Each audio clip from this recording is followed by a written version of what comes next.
Tafsir Al-Azhar Quran Surat An-Nisa ayat 146. A'udzu billahi minasyaitonir rajim. Illal ladzina tabu wa aslahu wa tasamu billahi wa ahlasu dinahum lillahi faulaika ma'al mu'minin. Wasawfa yu'tillahul mu'minina ajran 'azima. Kecuali orang-orang yang telah taubat dan memperbaiki dan berpegang teguh dengan Allah dan mengikhlaskan agama mereka kepada Allah, maka mereka itu akan bersama-sama dengan orang-orang yang beriman, dan Allah akan berikan kepada orang-orang yang beriman itu ganjaran yang besar. Kecuali orang yang telah taubat. Taubat artinya kembali ke jalan yang benar. Sesat turut terlangkah kembali. Ini menghendaki kekuatan rohani yang besar. Melepaskan diri dari kebiasaan yang buruk, terutama kebiasaan munafik, adalah berat. Tetapi kalau berhasil adalah kemenangan. Ya, kalau berhasil adalah kemenangan yang besar pula. Sesudah tobat dan mempertahankan atau memperbaiki, yaitu memperbaiki langkah hidup, memperbaiki jiwa yang telah berantakan, sebab semata tobat barulah suatu azam atau suatu tekad dalam hati, barulah sempurna kalau telah diikuti oleh perbaikan. Kalau selama ini misal sholat lalai, hendaklah kembali segera mengerjakan sholat bila waktunya telah datang. Kalau selama ini tidak suka berkorban berbuat baik atau malas atau hanya ambil muka kepada manusia atau riya, hendaklah segera latih diri jadi dermawan walaupun nama tidak disebut orang dan berpegang teguh dengan Allah. Sebagai ganti dari sikap selama ini yang hanya berpegang teguh dengan cari nama, dengan megah kebendaan, berpegang teguh kepada Allah ialah dengan mengerjakan yang disuruh, menghentikan yang ditegah, menurut bimbingan Al-Quran dan Sunnah Rasul. Ibadah diperkuat dan diperbanyak sehingga perasaan bahwa kita hidup adalah selalu di dalam penilaian Allah bertambah mendalam, dan mengikhlaskan agama mereka kepada Allah.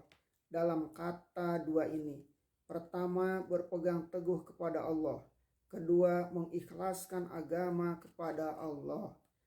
Terdapatlah pertalian di antara akidah dan ibadah, karena hendak berpegang teguh kepada Allah hendaklah akan tercapai kalau ibadah kepadanya tidak diperkuat.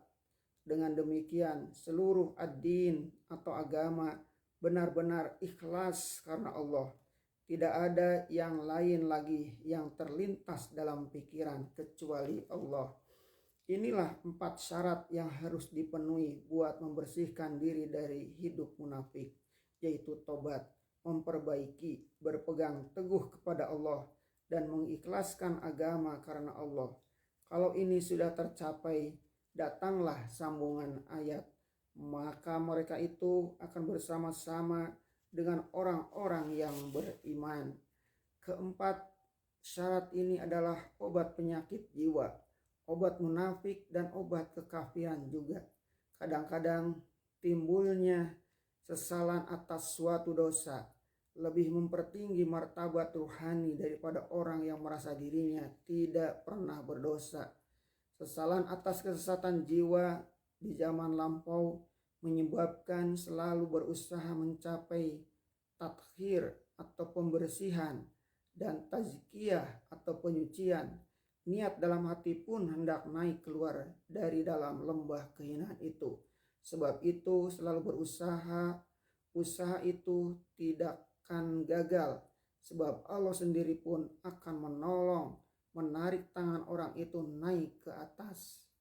Itu sebabnya Allah mengatakan bahwa orang itu karena usahanya sendiri akan mendapat tempatnya dalam barisan orang yang beriman. Sebab Allah hanya al-muttaqin atau berdendam, muntakim atau berdendam kepada orang yang tidak mau menempuh jalan yang telah dibukakan oleh Allah. Adapun kepada yang menempuh jalan yang dibuka oleh Allah itu, Allah adalah mempunyai pula sifat al-afwu, pemberi maaf, at-tawab, pemberi tobat, dan ar-rahim, pengasih, dan sifat-sifat yang lain. Dan Allah akan memberikan kepada orang-orang yang beriman itu ganjaran yang besar. Dengan demikian tentu cap yang begitu hina selama ini, yaitu munafik, pepat di luar, pancung di dalam, lain di mulut, lain di hati, tidak jujur, jiwa kecil, semuanya itu tidak ada lagi, karena jiwa mereka sudah berubah karena iman. Maka apa yang dijanjikan Allah kepada orang-orang yang beriman, mereka pun pasti akan menerima pula, yaitu ganjaran besar. Karena iman telah dituruti dengan amal, maka sepadanlah janji Allah dengan usaha mereka memperbaiki diri, berpegang dengan tali dan tauhid yang ikhlas, tak usah ragu lagi.